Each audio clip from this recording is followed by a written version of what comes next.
Good morning, folks. Welcome to That's My Farm. I'm your guest host, Jim Doblin. We're in Anthony, Kansas this morning for a tour of the Southern Kansas Cotton Growers Gin. It's a co-op that's been around here for many years, churning out bales and bales of cotton.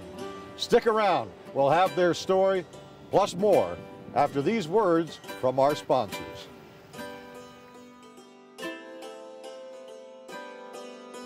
Closed captioning brought to you by Ag Promo Source. Together we grow. Learn more at agpromosource.com. That's My Farm is brought to you in part by Tallgrass Commodities. Big enough to serve, small enough to care. Good morning, folks, and welcome to this edition of That's My Farm. I'm Jim Doblin, your guest host for this episode, and we've been talking a lot about cotton lately, primarily from the growing and harvesting standpoint, but today we are at a cotton gin near Anthony, Kansas, the Southern Kansas Cotton Cooperative. Rex Friesen is the marketing and crop consultant guru of this facility and the one in Winfield. Rex, welcome to the program, first of all. Thank you, it's good to be here. And this is quite an operation. It is something that I don't think many Kansans realize that we do. I think you're right. No, we're very little known in lots of areas. However, in our particular area, we're a pretty important part of the picture. And how long has this facility been in operation and the one in Winfield? Are they about the same age, or? Yeah, just about. The gin in Winfield was the first one, apart from an earlier gin way back in the early 80s. There was a small one up towards Sterling. Then the Winfield gin came in 96, and the Anthony gin here in 1998. And then there's a couple other gins too out at Moscow, I believe was in 2002, and Cullison in 2004. When you look at the map and look at the total acreage, which you said was about 20,000 or so? This year it is, yes. The total acreage. This facility services primarily the south central That's part correct. of the state. That's correct. And so what happens when the farmers bring their cotton in? Do they bring it in all at once, or do you have a little time in between? And what is the season for ginning? Well, the season is primarily, the growing season is from about mid-May until October, and then harvest begins in October until it's done. And that may stretch, depending on the weather, it may stretch into January, February, and hopefully not later than that, but it can, depending on the weather. Right. And we're going to get into the facility in the following several segments and see how it's done.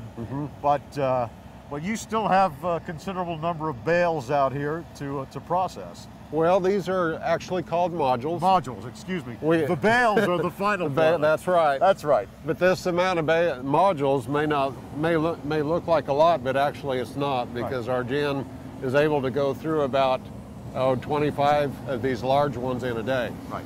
And your vehicles will pick up these modules at the farmer's field and transport them here. That's right. And where do they end up? Once the fiber is separated from the seed and all of the trash is taken out, where do these bales go?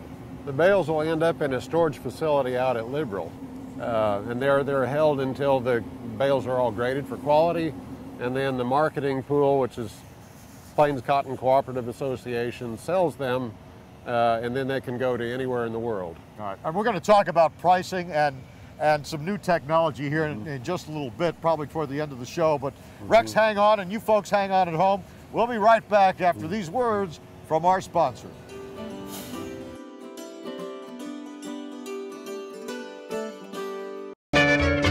Ag Promo Source is a unique group of marketing specialists with one mission: help your ag business grow. Each affiliate has their own area of expertise, and they work together to bring you advice, products, and services. To get started, visit agpromosource.com. Ag Promo Source. Together we grow.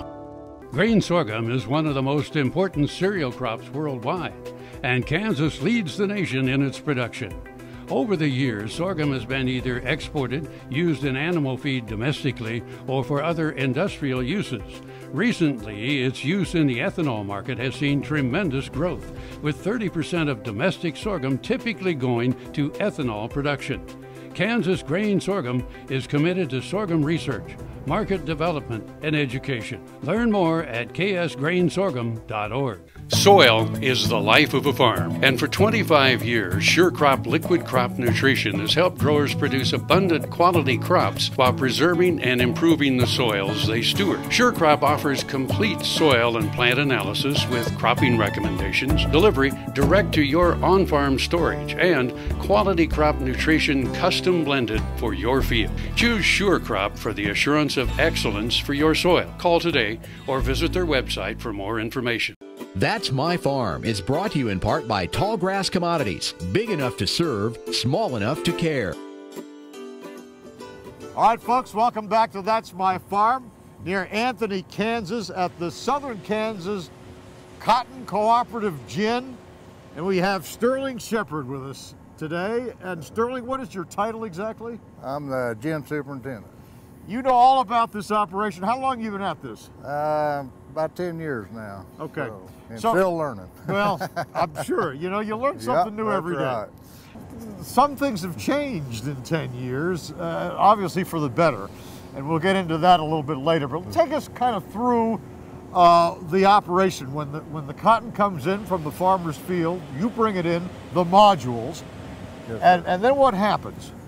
Well, Jim, what we do is as a farmer processes his cotton, he'll call in that he has a module built, and we'll assign him a number, and our trucks will go out and pick up the modules, and we'll place them in certain areas on the field as they're called in. Right. And as they're called in, we gin them in that process, and the module will be backed into the gin onto the roller table where the tarp is taken off. The tag goes to the ginner. The ginner is going to record that number, and the bales from that module number will be tracked to that module. And So you can keep track of whose cotton is whose. correct, Basically. and also the seed Right. that comes off of that cotton. The module, as it's being chewed up, we're applying heat directly to it. So we have to dry that cotton to clean it up the best we can. The majority of our cotton is stripper cotton, so we're stripping the whole plant, and which it strips a lot of leaf and trash with it. So we're trying to get that trash out of that fiber. And as we put the heat to it, we then can put it through our cylinder cleaners and Why is heat important to clean the cotton?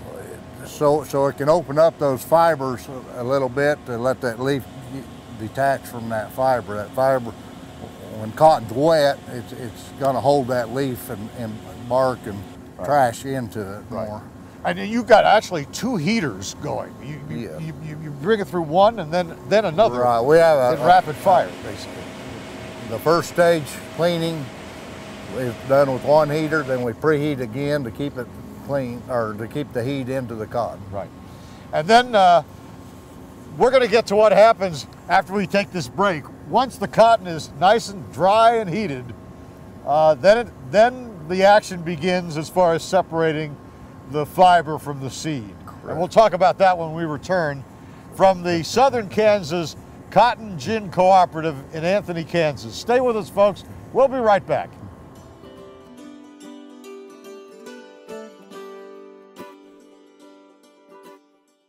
Brown Chevrolet Buick in Wamego is driven by the spirit of American ingenuity. Come in for a new Chevrolet car, truck, or SUV.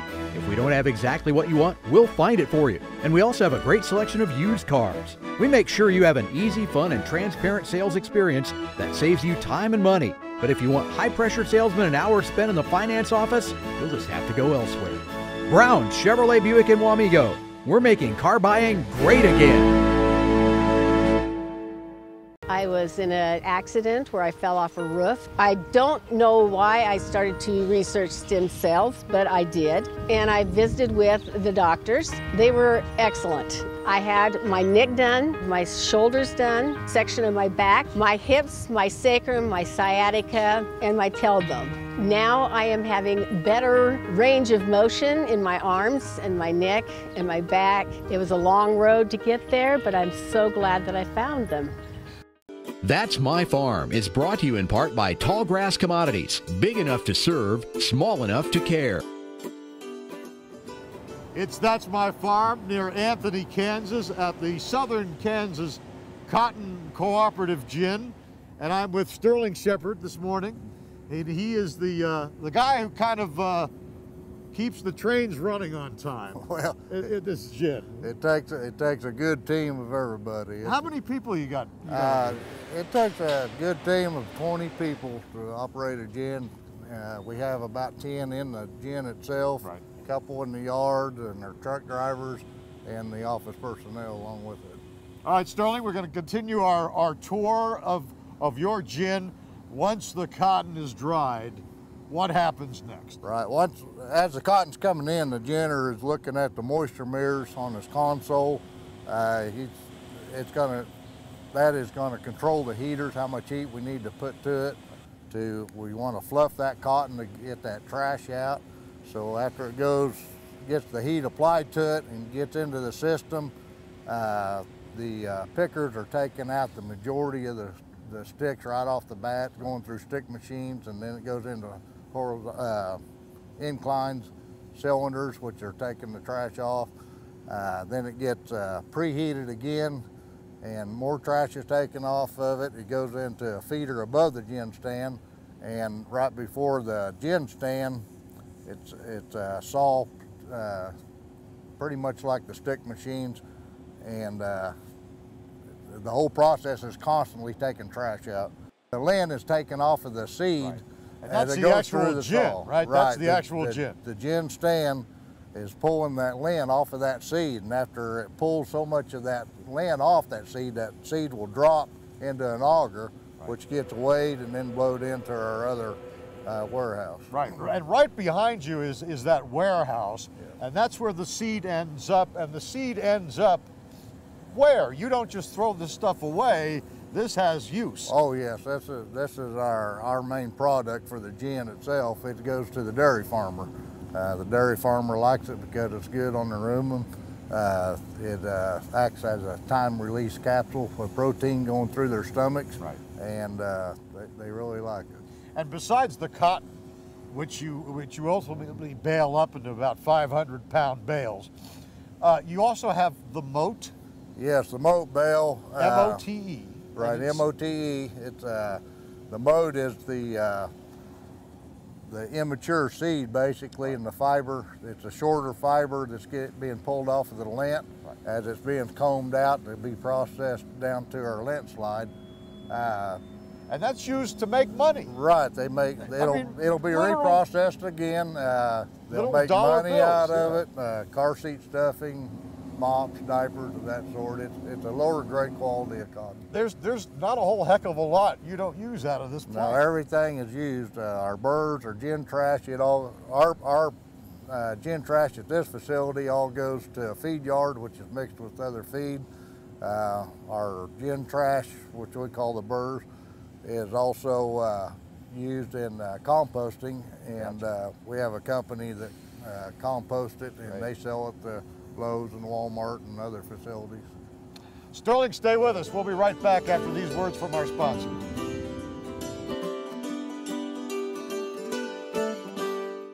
Next time you see a beautiful field of corn, reach out and thank the farmers who work tirelessly to raise corn for livestock feed, renewable fuels, and exports to feed a growing world population.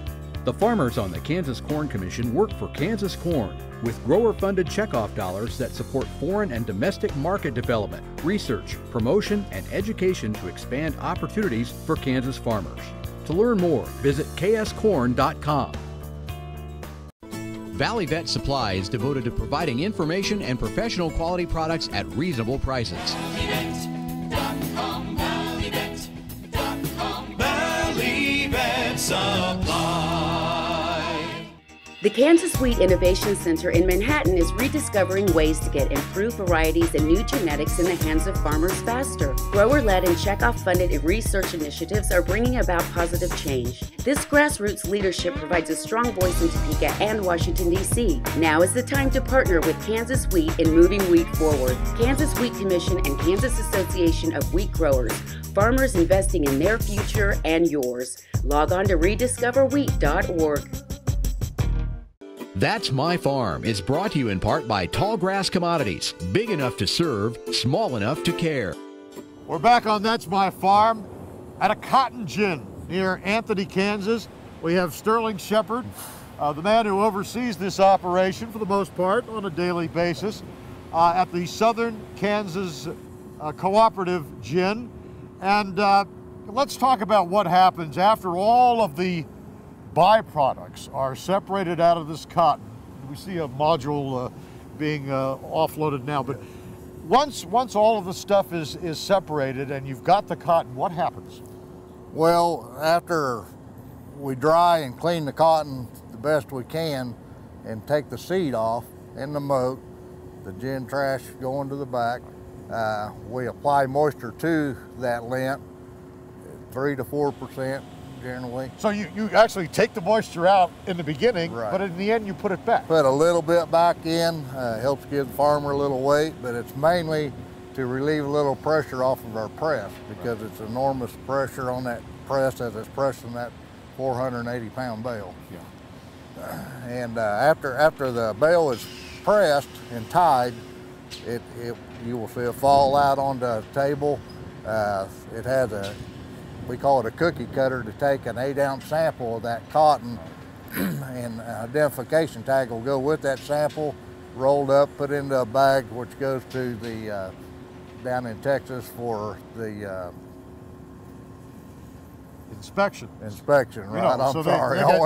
They're the ones the government who the classing office determines the quality of the cotton. Correct. And the higher the quality, the better the price, or is that usually how it works? That's pretty much how it works. Of course, nowadays they're blending a lot more cotton. They don't necessarily want top grade cotton all the time. They want to blend it with a lower grade so they can get a lower priced cotton sometimes and get a good product made with a lower cost. So. Right. And when we see that bale being formed, that pressure, the compressor, what were you talking about as far as pounds per square? I mean, that thing is pretty rock solid, like a right. brick. We're using 5 motors that are kick-on in stages that is pressing that cotton, and I believe it's around 250,000 pounds per square inch, somewhere in that vicinity,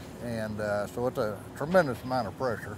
And it ends up in Liberal. That's where it's stored. Right. And then sent out to hither and yon. Right. It'll be identical. Those numbers that we talked about earlier will stay with that bale. Right. It'll be bagged and shipped to Liberal, Kansas, where it'll be put into a warehouse and marketed from there. All right. Let me ask you, from the time these modules go in until the time the bales come out, what are we talking about time-wise? Well, on decent cotton, we're making a bale 2.5 to 3 minutes. And each one of these modules, on an average, we're going to make 11 to 12 bales of cotton. So every 2.5 to 3 minutes, we're pulling 600 pounds of seed off of it and compressing a bale. That's pretty fast. That's pretty fast. Sterling Shepard, appreciate your time, and we'll be back with more after these words from our sponsors from Anthony, Kansas. Tarwater Farm and Home has been family owned and operated since its beginning in 1978. What you need for farm and agriculture, lawn and garden, clothing and footwear, and so much more. You'll be surprised at what you'll find in this huge store. They have what you need and lots of it. So come take a look. You'll discover that customer service is first and foremost. Always has been with the Tarwaters. Tarwater Farm and Home, 4107 North Topeka Boulevard. Heinen Brothers, a fourth-generation Northeast Kansas farm family, knows how tough farming can be. Farmers helping farmers.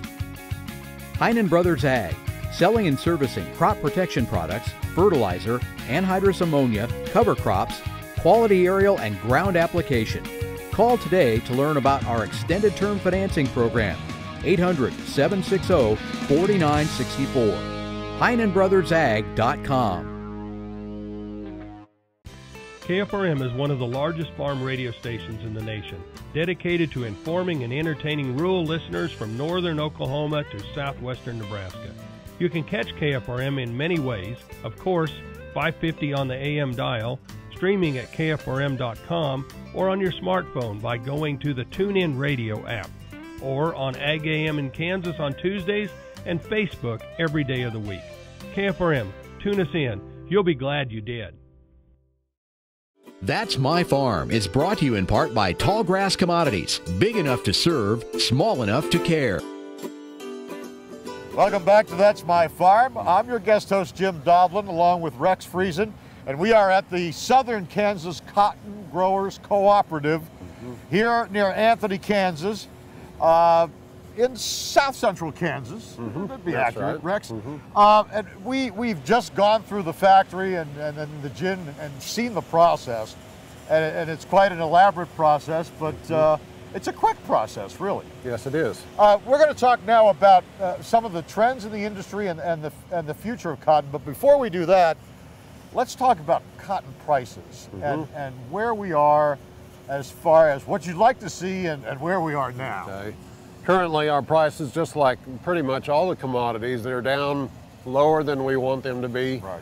The current market price is somewhere between 62, 63 cents a pound, and that's based on pounds of actual length. And you want 70 or above? We'd like that, yes. Yeah, that'd be ideal. Yes. What's the hang-up, though? China is playing a big part in this? China is the elephant in the room. What they do dictates pretty much what happens to prices, and currently there is a world glut. That inventory needs to be used up for the prices really to take off again. That probably won't happen in the next couple of years, but we're operating at a price that we can still make money, and we are. Right, and you have for the past several years. Yes, we have. Although the total number of acreage has diminished over the past few years. Yes, it has. In around 2010, I think it was, the price of grains went way up. Cotton didn't, and as a result, we lost a lot of acres, and we're still trying to recover some of those. Right, and there is hope on a number of fronts, technologically, genetically, with some R2 resistant cotton strains coming out in the next couple of years. The farmers out, I know at least in western Kansas, are real excited about that. That's right. There's new technology in the form of a new, they call it a baler stripper. It is a harvester that does basically everything. It harvests and packs it into round bales, all as a one-man operation. It's a really exciting operation to watch. A one-man band. Yes, it is. And then the genetics that are coming out with cotton, with all the Roundup Ready pigweed that we're seeing, especially. We have new genetics that tolerate Liberty. Right. And now there's new varieties coming out that tolerate dicamba, and then in 2017 tolerate 2,4-D. Right, and that's important, especially out west, but here as well. Now, that's correct. You mentioned round bales. Why are they so important for the future of the ginning operation? Well, I think it's all about efficiency. Harvest efficiency, as well as the problems with finding labor for doing harvest. Harvest traditionally has taken a number of people and more equipment to harvest. This particular machine narrows it down to one person if needed to be that way. Rex Friesen, thank you for joining us today from the Southern welcome. Kansas Cotton Growers Cooperative here near Anthony, Kansas. Folks, that's all the time we have for this edition of That's My Farm. Join us next week for another episode. I'm Jim Doblin. We'll see you later. Closed captioning brought to you by Ag Promo Source. Together we grow. Learn more at agpromosource.com.